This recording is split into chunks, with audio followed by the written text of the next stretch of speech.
This is Suspenders Unbuttoned, a podcast where friends talk with friends about TV, movies, and books.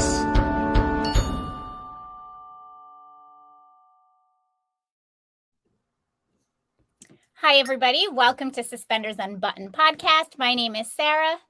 And I'm Julie, and we are excited to welcome Will Kemp to the podcast today. Hi. How you girls doing? We're great. Thank you so much for being here. We love The Dancing Detective, and we're so excited that you were able to find some time to chat with us. Well, likewise to both of those. Well, let's start out with, why don't you tell us about all of the ways you are involved in this project? Because on screen, it's easy to see that you're the lead actor in it, but you're involved in more than that. Yes, absolutely. I've never been really as involved as I was or continue to be in the Dancing Detective. I guess really Aubrey and I, the writer, have known each other for many years and have been sort of plotting different ways that we can work together for many years. This was probably 3 years, I reckon, from the gestation to ideas to them literally making it work and making it happen at Hallmark. So yes, I guess in a nutshell, I co-created it with Aubrey Day, the writer. I'm an exec producer on it, which was a lot of fun and a lot of hard work. And then was also lucky enough to play Sebastian Moore. But yeah, just it's the first real time that I was really involved in nearly every single aspect really of it, and that was always the plan, because I enjoy the process. I love the production and I love the producing element of making film. So I also was actually lucky enough to work with Leif Bristow, who was on your show. So him and I have worked together before on several projects, and I learned a lot from him, and he was incredibly patient and graceful in allowing me in on this process and to see behind the curtain a lot as well. And it's kind of always an area that I've learned about and sort of grown to appreciate more and more. But it was specifically on this project that Leif was such a great sort of shepherder into when we needed to make changes to the script because of the location, and just to sort of serve the network that this project has very brilliantly ended up on, which is Hallmark Media. So, go ahead, Julie. I'm like, we all both are like, we have so many questions. Of course, please fire away. I've brought my tea so we can have a nice we love chat. The process, and so do our listeners. And yes. Good morning, everyone. So there's Wherever people, lots of hey and hi Wills over there in the good morning. I love that you were plotting to make this happen, that you have a relationship together, and that you're talking about things that you could possibly do. When you were starting to plot this out, when did you actually make a sell to somebody to be like, hey, this should happen? We were developing this idea along with several others for a long time. Actually, so Aubrey Day is an Englishman in Los Angeles. Our kids were at school together. We actually knew each other from London, so we're going back 12 to 15 years easy. And so we used to play football on the weekends, and I would drive from Laurel Canyon, which is where we lived in Los Angeles, right way down to the Will Rogers Park. And on those trips, we would, talk about ideas and projects and what our sort of dreams were. And but this began. I mean, Aubrey is so fantastic at writing to my strengths. He knows me very well. He's a big fan and loves Lacey. So sort of as yeah. Oh, what's that? Lacey, right? Oh, yeah, I know she's pretty much impossible not to love. Yeah, I mean, in answer to your question, when I knew that I was going to be continuing my relationship with Hallmark, and they offered me the wonderful opportunity to have a deal there, I brought them The Dancing Detective, and they eventually put it into development, and then and then Leaf got wind of it, really loved the idea and wanted in on it, and basically it sort of just sort of snowballed from there. It's a very fascinating process, and each network, I believe, is very different. Hallmark have a very specific way of working, I guess, and my experience was just that it sort of gently snowballed. There's an exec who's there's a lot of them, but particular Elizabeth Yost, who I think Leaf probably spoke to you about. They've worked together quite a lot, and she was a massive fan and a great sort of power, her and Felicia at the network. Along with all the supporters of Lisa Hamilton Day, Lee, and Day was a big advocate in having me and being able to try and get this made. There was talk originally we were going to do it in South Africa, and then that changed to Malta. So there was lots and lots of stages until it actually gotten to the point where it's now out there for people to watch. It's crazy when you think about it. It's quite an incredible journey.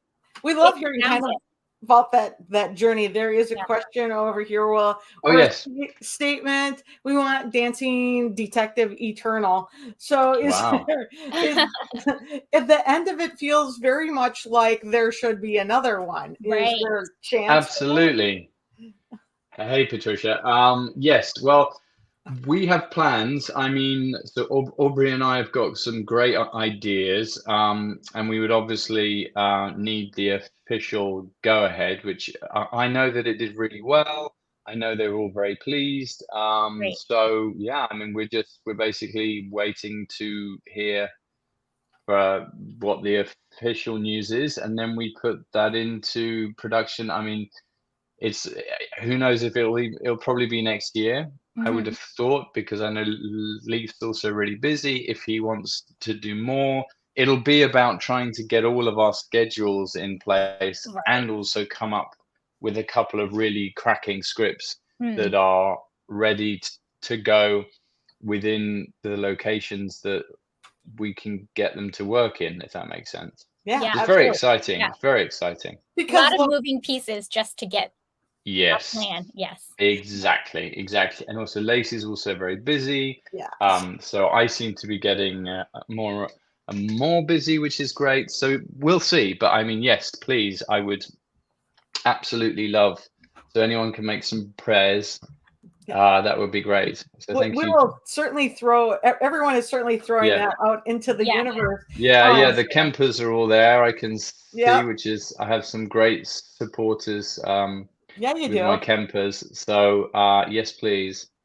And we've been taking the fan pages as we're figuring them out. We're trying to make sure we connect with those people too. It's super fun. So this took place in Malta, and Leaf maybe likes to have his projects be very international. Do you see future possibilities at a destination also? 100%. And I think these were always geared up as, so not a travelogue, but some sort of adventure that happens on an international scale. That was it was always pitched as and planned to give an audience that big luxurious feel and exotic locations where we can literally get an audience to pack their bags and come with us and try to weave stories that would integrate with somewhere. And what's great with working with Leaf is that we always seem to have these great places in Europe. So if it's Bruges for love, romance, and chocolate in Belgium. So we obviously did London last year, which was great. And I know for him that was particularly tricky.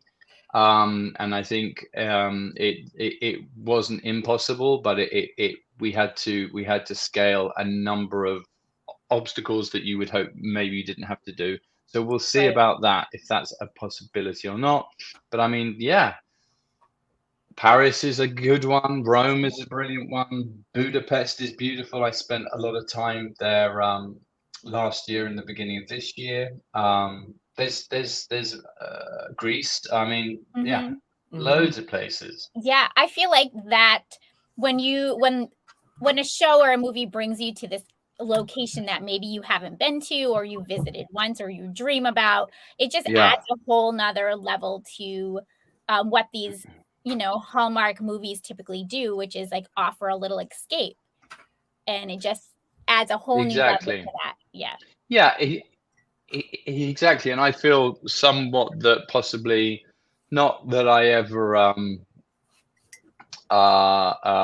limit myself in any way, but I think that being English, being British, I've maybe come in to the network and immediately bring a different flair. Right. So I think particularly with Sebastian Moore, it's such a wonderful opportunity to bring this character and have perhaps even have Detective Bailey come into more of his world, so for a change, and play around with what that would look like also. So no, I do feel that we do get a wonderful opportunity to bring in a European flair, so wherever we can. Yeah, okay, we love it. Are you going to ask about Sebastian? No, you can ask about Sebastian. I'm just going to say, Sarah and I appreciate bringing that different point of view. Right. And we love that you got to use your natural voice. It's one of the things that kind of drives us insane is every one of these beautiful accents is talking in an American accent. We're like, no. I know. It happens a lot. And I think a lot of people, particularly with Christmas in London, as it was called, but then was turned into Jolly Good Christmas, was slightly confused. It was actually very funny. Actually, people were saying they were cheated, or they certainly felt cheated because I didn't have an accent. Whereas, of course, for me, I did have an accent. Right. I had an American accent. So what I've learned is, and I'm pretty thick-skinned anyway, so it doesn't really bother me, but what I have learned is that with accents, and I have been employed and have played many roles with lots of different accents, is that as an audience, depending on where you're from and depending on what you're exposed to, you will be sort of pre-tuned. So you could get 3 people from 3 different parts of the US alone hearing an accent, and they would say completely the different things because of what they are in tune with and maybe what they're exposed to. Right. So it's a very personal thing. It's hard to be completely objective about an accent. But I think that it was clear that for a lot of people in this particular realm, on this particular network, and people that are attracted to this particular type of show might prefer me to be English, which did spur on a certain scene in The Dancing Detective, which enabled me to play around with that situation. Yes, that fun scene in the car. Yes, exactly. So I was able to put that in and to kind of improvise a couple of possibilities where at that point Sebastian could have spoken like that for the rest of the film. Right. I kind of love that. It was quite funny. Just bust out. Let's rifle through a few accents here. Oh, what do you want? Let's pick one, right? Exactly, because that's who this guy is. He takes everything as an opportunity to play a character, right? He's an actor by heart. He's a dancer by heart. And so for him, his sense of adventure is what sort of leads him. Pure kind of blind, sort of blasé, doesn't really see a problem in anything. It's all achievable. It's how much fun do you want to allow yourself to have while you're on this journey, which also is the opposite potentially for detective Bailey, who's obviously on a case, and she's absolutely right. There is a potential murder suspect at large, so she has a very important business to get on with, and she's sort of saddled up with this guy who's playing the part of a TV detective at this point.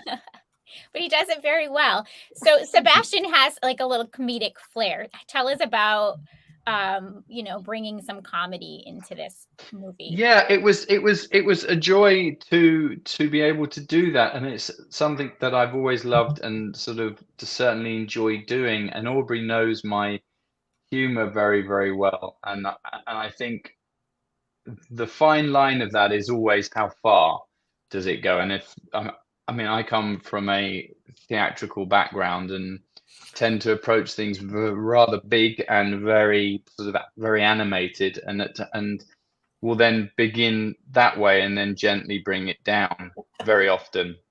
So to have Stefan, our director, was a great collaborator, and we had many conversations even just before production about the tone of the film and sort of how broad and sort of how snarky, even how sarcastic, how ironic, what would land.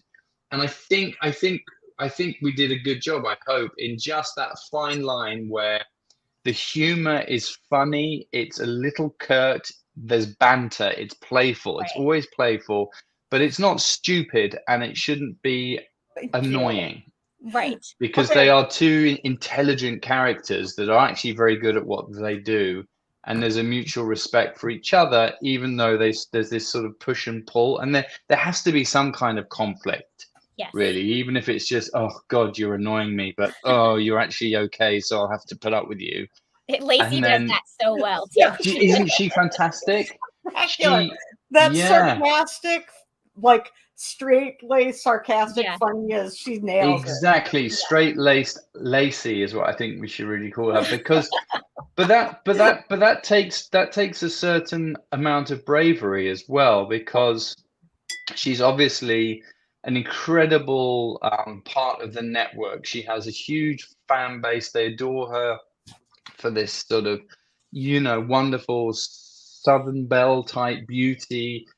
Kind, gracious, warm, which she is. So it's fun to see her sort of push just slightly into more of a straight-laced, almost sarcastic at times, and very articulate. I love watching her deliver those lines that she does. It just, boom, brilliantly. And I think we still love her. As you said really early on, she's impossible not to love. So I think it's going to be fun to see that we get a chance, hopefully, to see how far we can push that as well.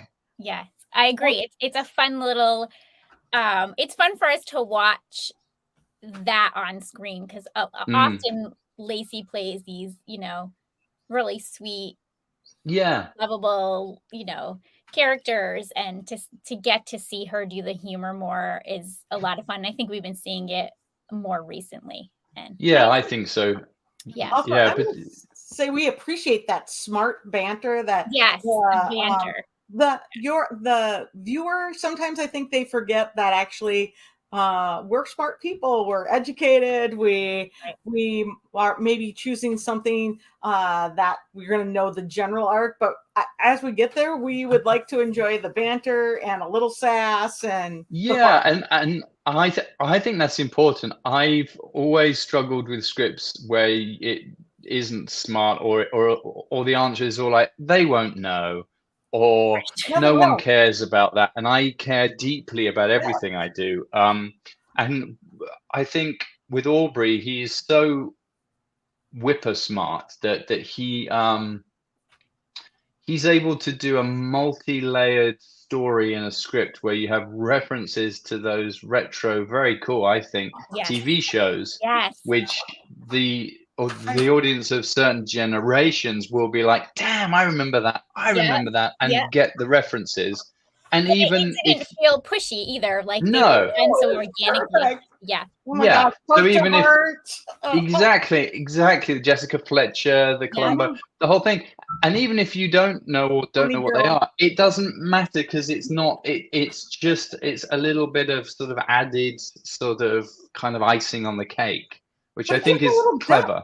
It gives a little depth to that storytelling when you understand the reference and all that. I mean, Macmillan and Wife, Rock Hudson, Susan St. James, these are classics, right? Exactly. The funny girl on the back, it's like, come on. I don't care how young you are, you need to know that reference. Yeah. Right? Yeah. Well, Aubrey's a big fan of that. And so love that. I hope that if we do get to do more, there will be a lot more of those. They're kind of Easter eggs, I think, but just little sprinkles of references throughout. Right. One of my favorite kind of throwbacks was the dancing scene in the, the fountain, singing in the rain, a little bit of Mr. Darcy going on there.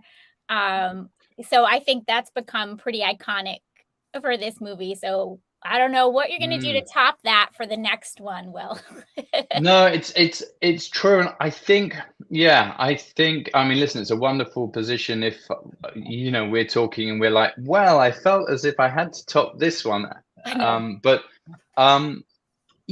I think the respect of each film needs to be maintained. And I think the challenge and the excitement going forward is that really the dancing is a byproduct. It is a murder mystery, or at least a mystery adventure. Yeah.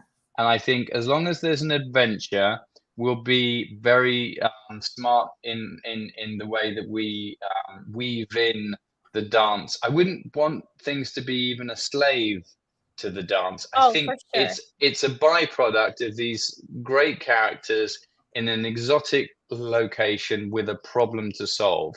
And so our job is creating stories that make sense, but aren't a slave to the dance, because we did that. I think Christmas Waltz was much more of a drama in terms of the end result was the waltz, and I had a great time, and literally everyone involved with that was so fantastic, and I feel that we're doing something very different here, and it really is a sort of mystery adventure is probably the best way to describe it, and dance is a byproduct of whatever situation we end up in, and we look forward hopefully to be able to have fun and to weave in a very entertaining way of bringing that to an audience.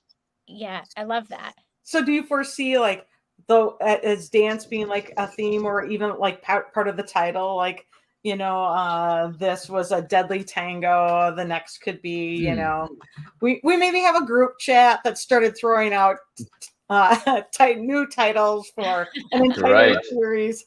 No, I mean, that, as I've learned, is very much on brand and becomes much more of a network conversation. Right. And there's a lot more people that make those choices than just literally Aubrey I or Lee Agnes Aubrey I or Lacey or anyone.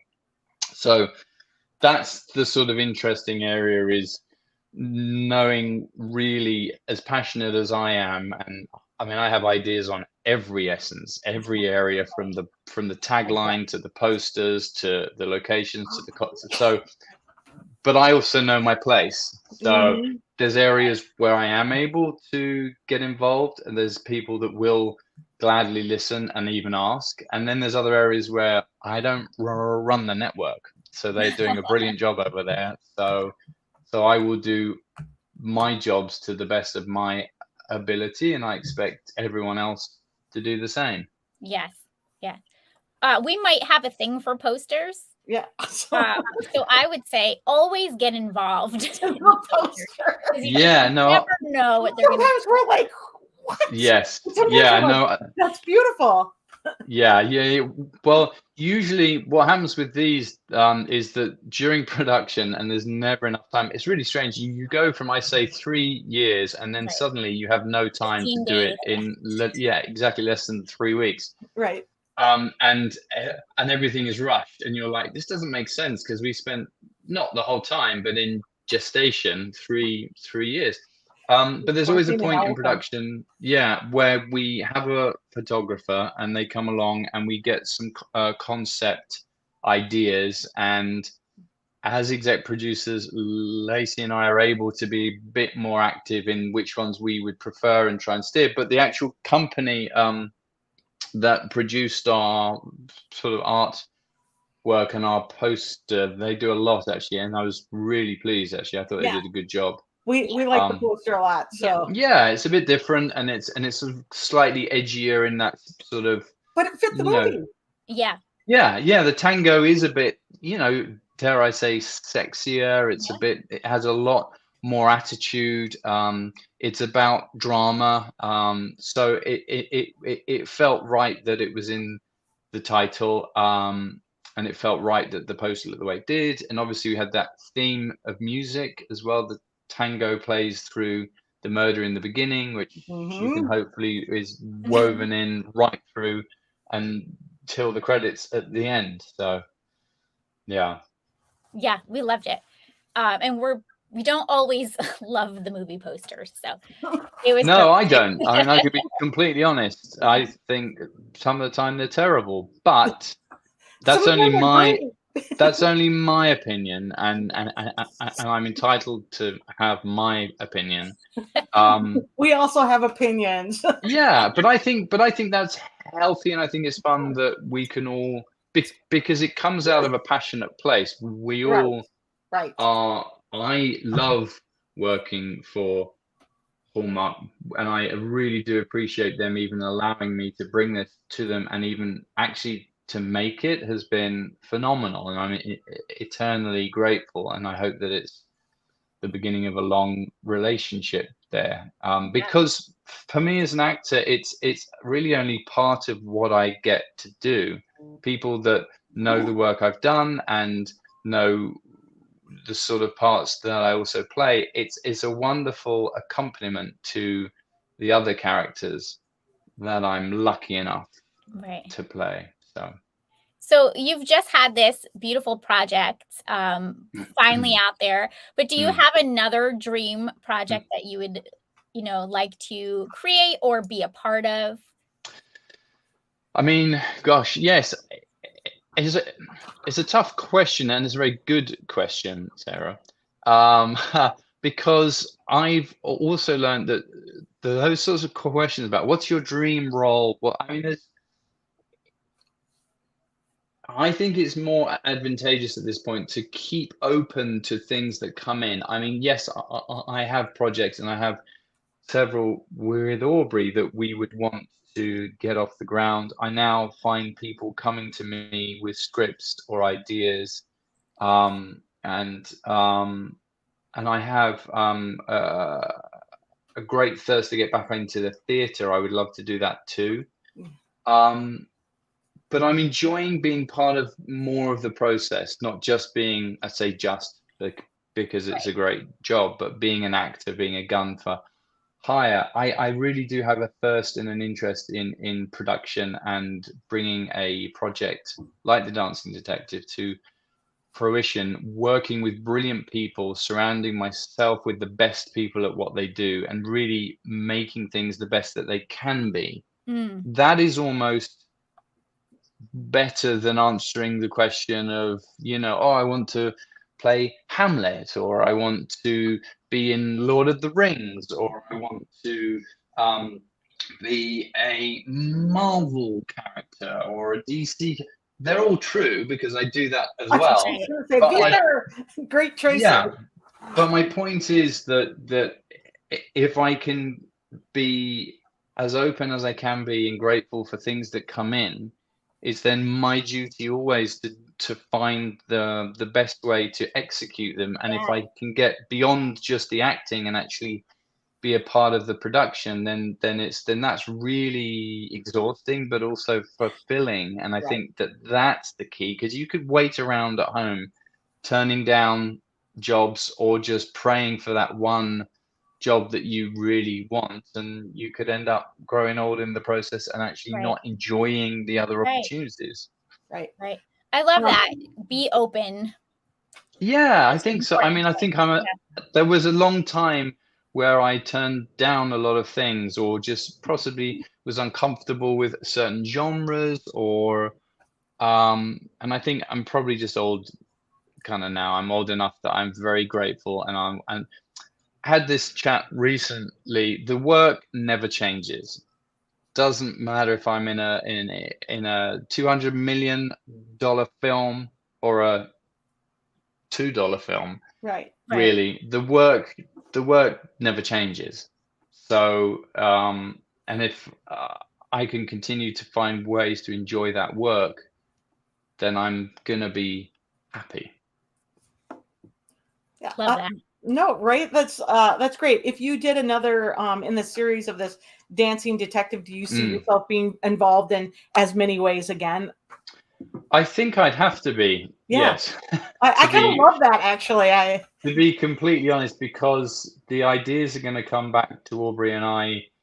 We're choosing one of ours that we have in a sort of, in our bag of tricks, and then finding what Leaf wants to do next. Yeah. If he seems keen, I think, to do more, and he did a very keen on doing more. a brilliant job, and I have a great time. We always have he's a wonderful person to work with, and I've learned a lot from him, and I feel that we both together are a good fit in he has a lot of patience, so with me.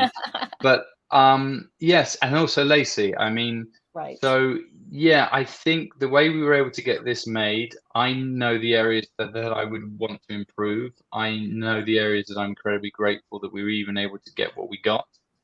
So yeah, part of this is exactly that I am involved, and probably, hopefully, more and more so. Because you have to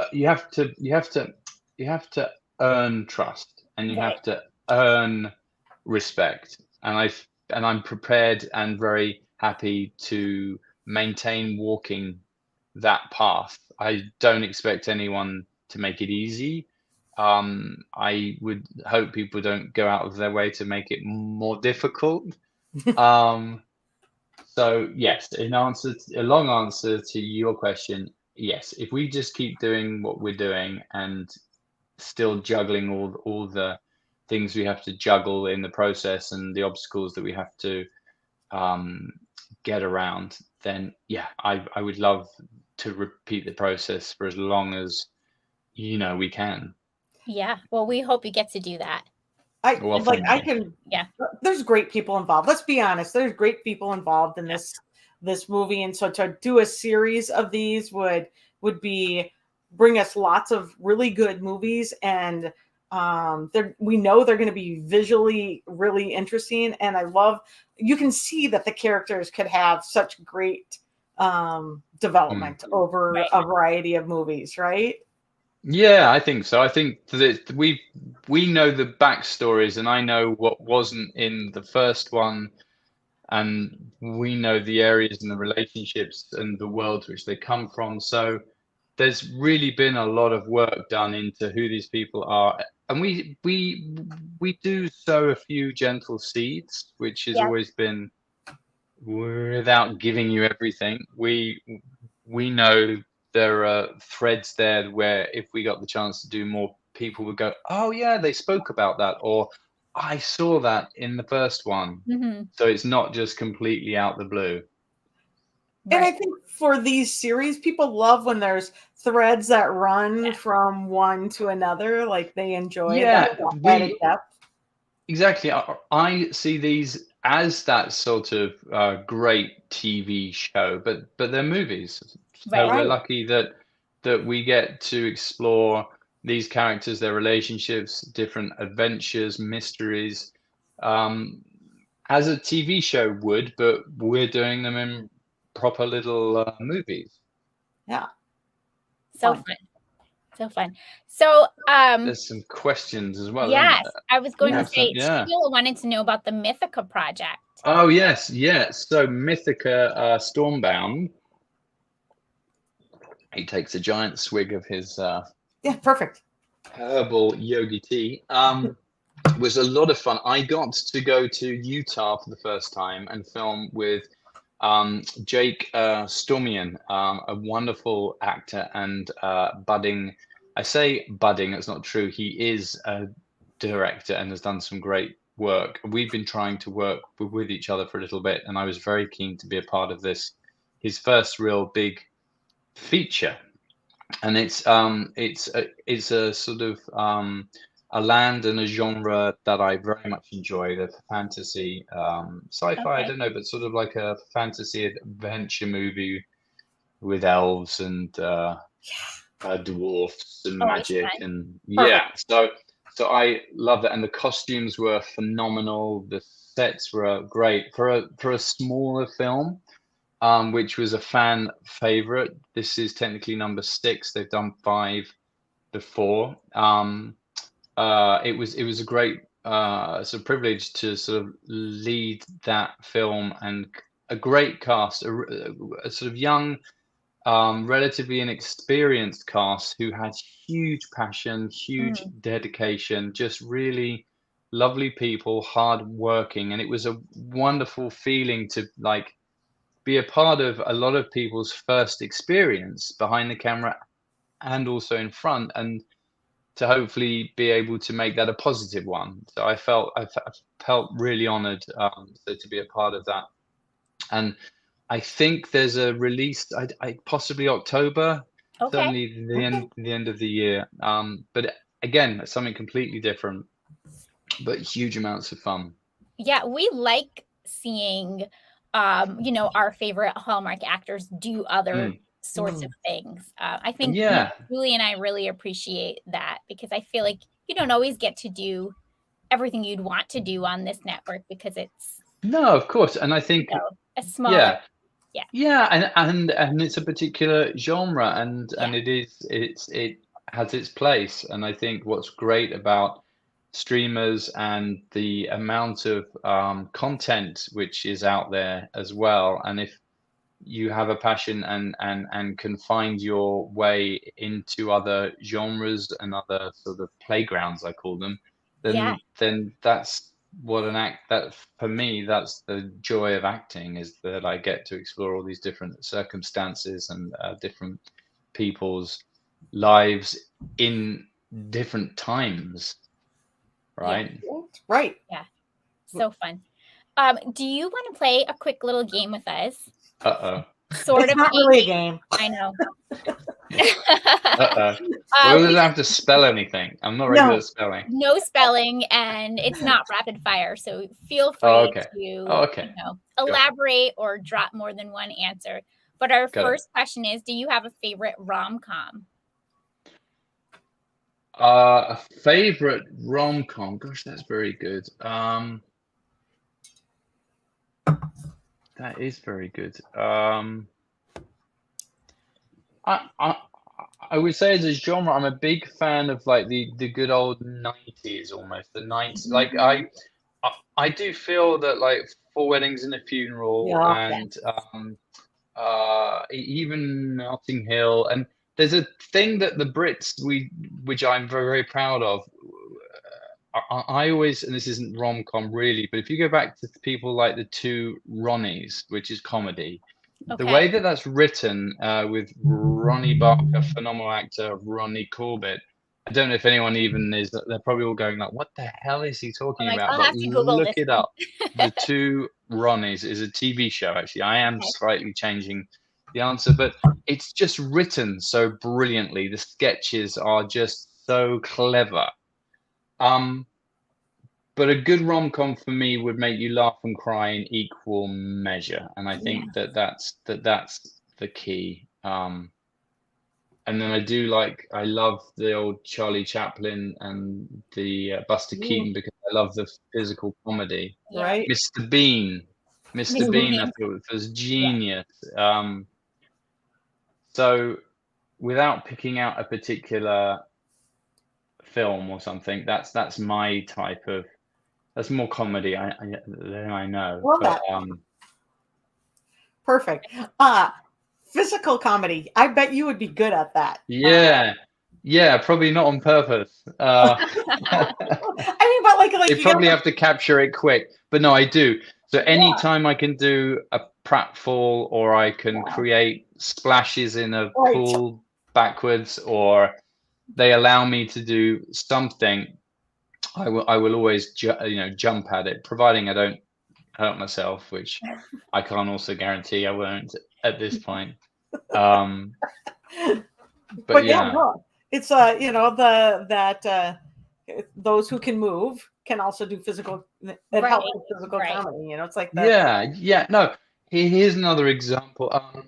Zoe's Extraordinary Playlist. I Yeah, loved that show yeah, because of the risk that it took in terms of use of the imagination. Obviously, it's more music, but it had some phenomenal pieces of dance in there, brilliantly choreographed.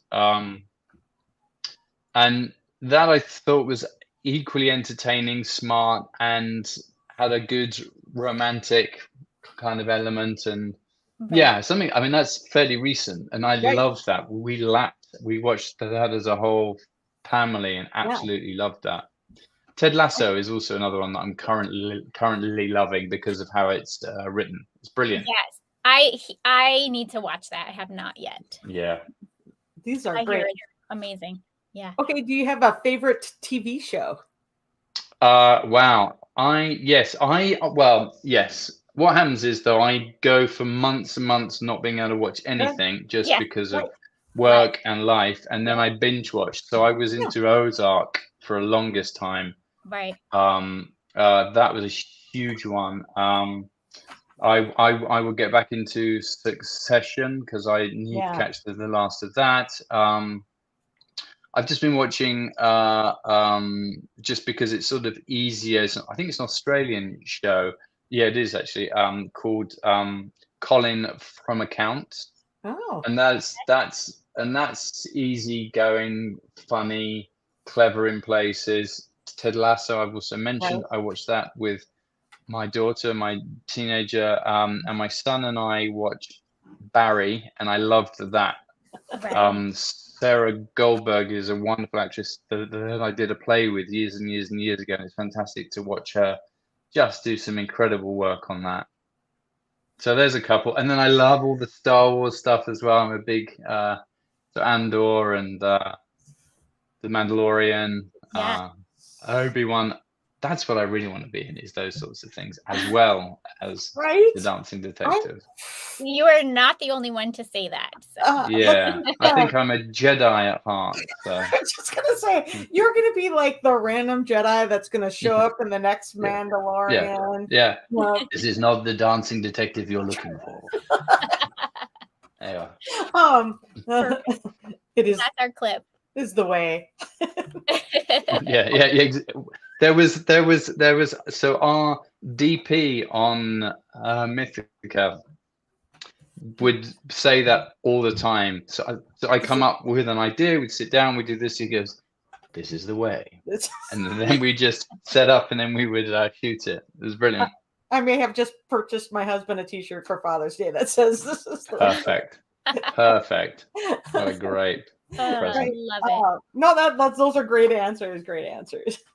Perfect. Okay, how about a favorite food? Maybe something indulgent and something healthy. Oh yes. Well, when we were in Malta filming The Dancing Detective, we didn't go out that much at all. In fact, we didn't have time. But there was one beautiful day that Leif and Agnes were very gracious and were able to take us out.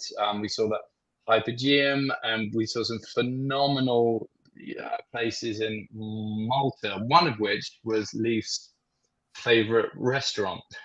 And so one of my favorite sort of splash outs is a beautiful like white fish, which can be baked in salt. And when it's done amazingly well, the fish is just it's so not even creamy, but it is. It's so perfectly cooked. That's a real treat and is healthy. Sorry for all the vegetarians. The other one would be just a good burger again. I don't eat that much meat, but if I do, it has to be a really good burger. I was in Salt Lake City, and we went up to Park City. There's a brewery there, and we ended up trying the bourbons and the ryes, just tiny little bits, with an amazing cheeseburger, and that was breakfast. So that was very indulgent. Perfect breakfast. Good way to start the day. I just have to give a shout out to Rain. Everybody is talking about Rain in the comments. So. Yeah, I loved Rain as well. I'm sure people have heard me talk about playing Lord Darnley, Dastardly Darnley, as we call him. That was an interesting character that so many people loved to hate and hated to love as well. Right. The people that I've met at the conventions and things have actually been very annoyed, and I've been a bit perplexed as to why. And they said, I wasn't supposed to like him, but damn it, by the end I understood his point of view. And I was like, I've done my job. Perfect. I've done my job. No, that's super fun, but isn't that a fun character to play like that too? Oh, I relish those characters because they are multi-layered.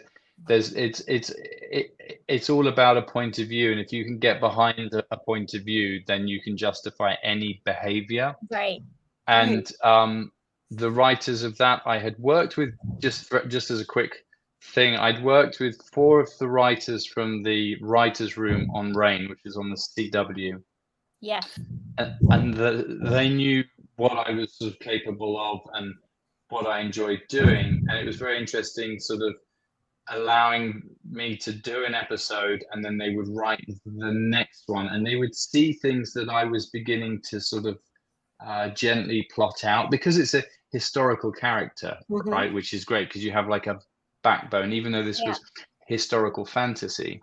Right. They gave me a gift in that they set the character up in love, which, as far as I know, is completely fictional, but from a broken heart, because the character wasn't allowed to marry Kira, the character whom I absolutely fell in love with. The actress, actually, Sarah Garcia, is actually on Ride, the TV show. Anyway, so my point is that we set the character up because anyone can relate to not being allowed to follow their heart. Right. And if you have a sort of something taken away from you, the love of your life, I think that justifies, a great spectrum of behavior. So there's an understandability to Dastardly Darnley and the journey that he goes on. So things like that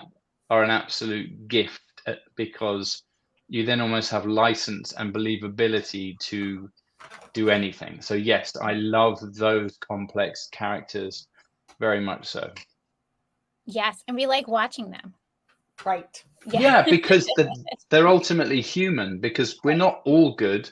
We're certainly not all bad. We have, again, it's point of view. Yep. It's about being able to justify your actions, even if it's, a terrible action.